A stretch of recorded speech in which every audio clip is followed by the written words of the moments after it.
of tea. Put on your headphones if you've got a burning question. We might have an answer, it's the VSPA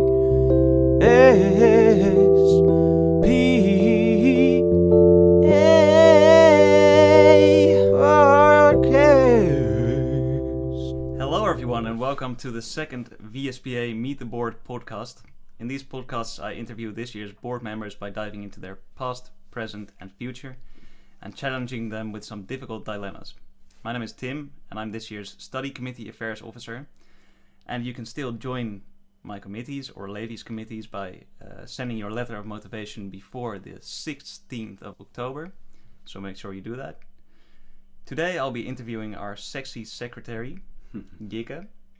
Jikke is 22 years old, has lovely curly hair and has already finished his bachelor, and he is the secretary of this year's board. Hello. Hello, Jikke. Hello. Alright, so I'm going to start off with a question that I ask all the board members, and that is, how would you describe our board in 3 words? Oh no, Jesus, right off the bat. How to describe the board in 3 words? I think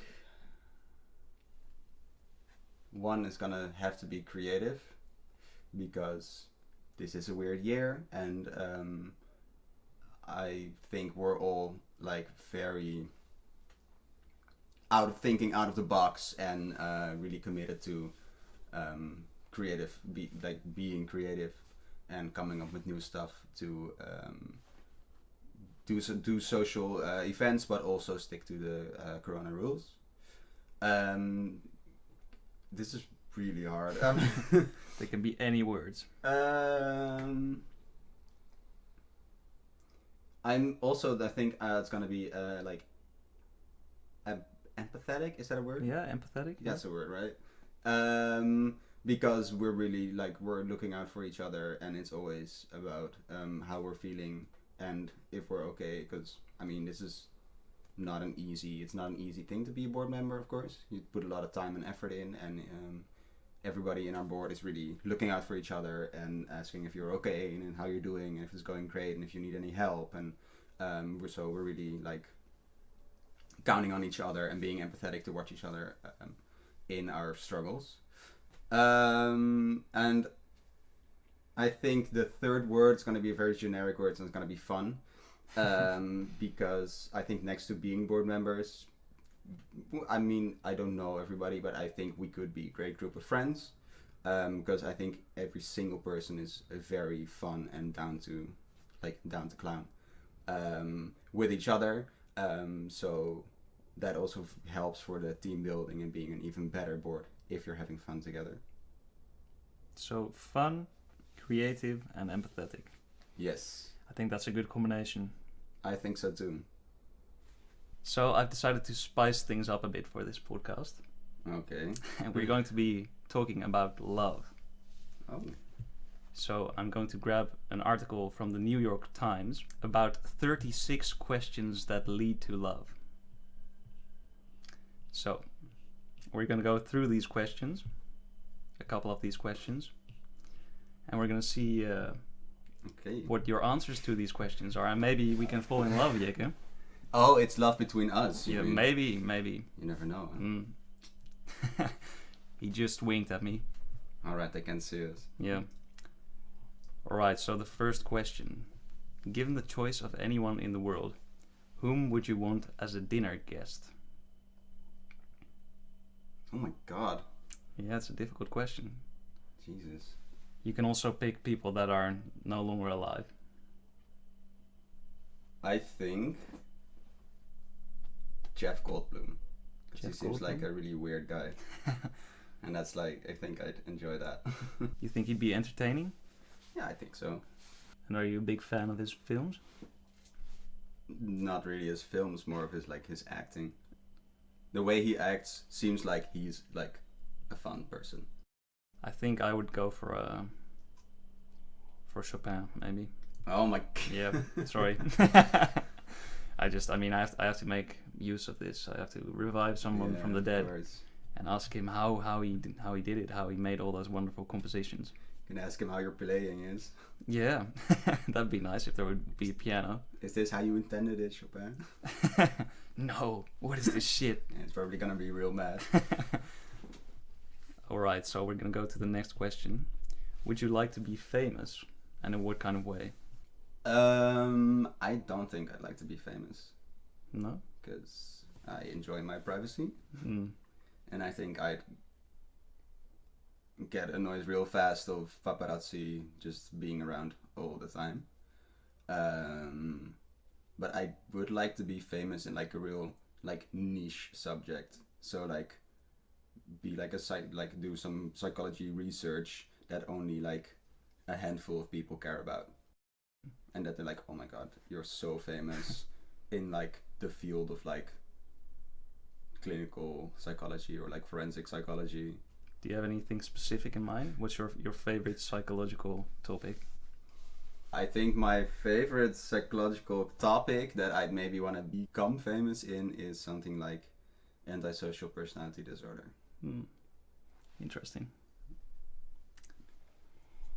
So you've already finished your bachelor. Mm-hmm. How did you like the bachelor? For all the new students. Well, I'm a really old fart, so they completely changed the bachelor. So anything I say, like, don't quote me on like how the bachelor is. But I did really enjoy the bachelor because psychology is such a broad subject, and they really do a good job in like catching everything and giving you all these options. I mean, like, you can do this, you can do this, you can do this, and you can do this. You have like a semester of like cognitive psychology and then like clinical and social and all this stuff. And then you really get a good view of what you want, like what they offer, and you can go in a really clear path to like your master. So you'd say it's a good mix of a lot of things that helps you to choose. Yeah, it does. To orient yourself. It really does. And you did the specialization clinical, right? Clinical. Yeah. So, which is again, I don't know how they're doing it this year. Well, this year is obviously different, but my year we did a lot of like actual, because all those first and second year is a lot of sitting, reading, like listening to lectures and not really doing anything yourself. And then the third year when I did clinical was really like hands-on. You had actual conversations with like quote unquote clients, which are just your fellow students acting, and then you get real good feedback from like how you act as a psychologist. So would you say the last year was your favorite year of psychology? Yes, for sure, yeah. Well, we're gonna go back to the love questions. Okay. Before making a telephone call, do you ever rehearse what you are going to say? Yeah, for sure. I think so. Yeah, I do this too. Like even like calling the doctor and being like, oh, what am I gonna say? Or like even calling like a restaurant and being like, what's my name again? The funny thing is that I feel like I always mess it up because then I try to you get way too use much in the your script head. in my head, yeah. You're like, oh, I rehearsed this and I wanted to say this and this, but I'm going on like a weird tangent on like my sentence it's not the same as what I was gonna say, so I'm gonna try and steer it back to the sentence I rehearsed, and then you get a really Panic. weird like construction of a sentence. A mix of 3 different sentences. Yeah. I think the best thing is just call someone with like no plan and just when they pick up be like, yes, It's me. It's me again, a table for 4. And then they're like, what's your name? You're like, Jikke. I'll try that next time. Yeah, well, with another name, I think, but No, I'm just gonna use your name Sure. from now on. Okay, what would constitute a perfect day for you? Ooh, a perfect day or Yeah. a perfect date? a perfect day. A perfect day. Yeah. Wow, that's really hard. Does the perfect day exist? My perfect day would consist of working for the VSPA. Whoa! Such a wholesome answer. I think my perfect day would consist of... I think I enjoy like mornings more than nights, even though I'm not really a morning person. I really want to be. So I think my perfect day would consist of like waking up at like 7 o'clock. Whoa. And then like being up early and having enough time to be productive, but also to have fun. So like I think I'd like work in the morning, and like maybe have a good breakfast, get some work done in the morning, like go to lunch with friends, and then maybe doing something fun in like the afternoon, and then going to bed on time. I know that sounds really sad, but it sounds really sad, but I still like, doesn't mean I don't enjoy like going out and drinking, but I think a perfect day would be this. Sounds like a very productive day. Yeah, that too. I think my perfect day, I don't know, I really like sleeping in the morning, but then when you wake up you feel like you've wasted the whole morning, so I think I'd also like to get up maybe at 7 and then have a slow morning, make some music, have a very nice lunch, just take a lot of time to prepare it, and maybe an early night as well. Yeah, we're old. We are old. This is what happens after you turn 22. Then all you want to do is sleep and just have quiet time to yourself. Yeah, exactly. Okay, I think we have time for one more love question. If you were able to live to the age of 90 and retain either the mind or body of a 30-year-old for the last 60 years of your life, which would you want? Wait, what? So it's a dilemma. So it's either yes, live until you're 90, or now you live until you're 90, but you can either have the body of a 30-year-old and the mind. Your mind is basically of a 90-year-old, or the other way around, the body of a 90-year-old and the mind of a 30-year-old.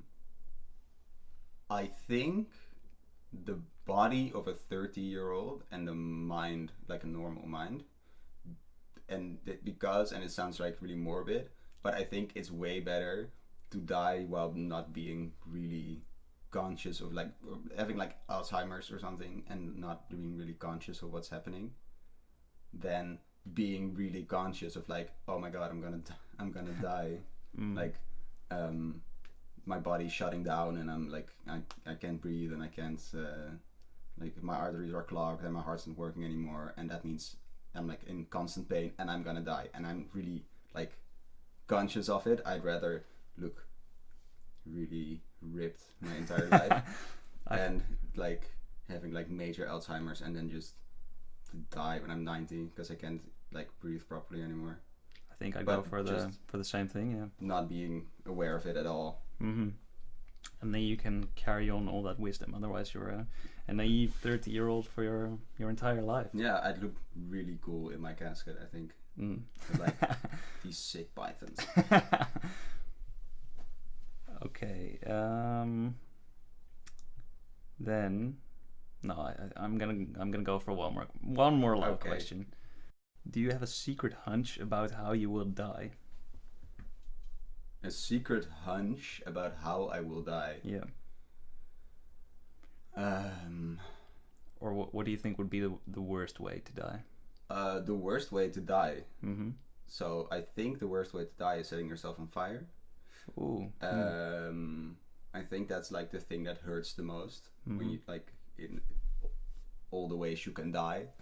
The way I think I'm going to die is probably in a cycling accident. In Amsterdam? In Amsterdam. Because I have a racing bike. No, the way I'm gonna die is I'm gonna get my tires, because I have like these really small, like thin racing tires. And I think I'm going to die when I get those stuck into the tram line, ooh. like things in the ground, I'm gonna get my bike stuck. I'm gonna topple over. There's gonna be like a tram coming, and he's gonna not be able to stop in time, and he's like gonna run me over. It's gonna be spectacular, I think. Let's hope it happens when you're 90 and not this year.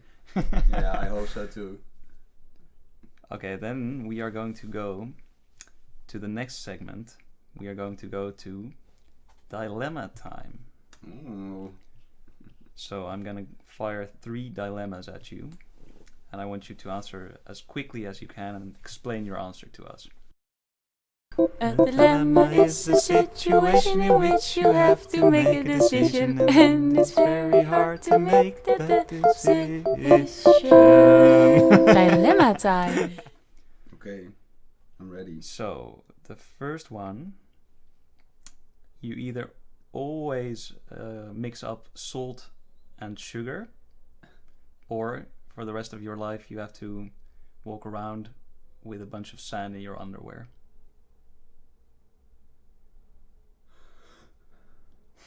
I don't know. Whoa, wait. But okay, so I always mix up salt and sugar. So Yep. when I grab, I'm like, this is the salt, it's sugar. Yeah. But can I be like, You don't this know. is the salt, No. so this is the You sugar? can't use your reverse psychology tricks. You always get it wrong. I always get it wrong. Yeah.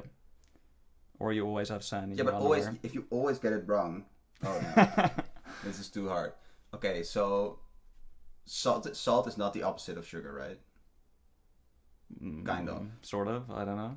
Right? Yeah. It's not a nice surprise when you're expecting sugar. I think I'm gonna go for the mixing up salt and sugar. Because I do not want sand in my pants. And second of all, I think you can live without salt or sugar. So you just never use them ever again. No, I'm not gonna bake. I'm not a baking kind of person. I like cooking, but I can also cook. Like, it's not gonna benefit your food, but you can cook without salt. Like, you don't need salt. Maybe you'd be much healthier. I need no sand in my pants. Like, I do a lot of walking around. I'm not gonna do that with sand in my underwear.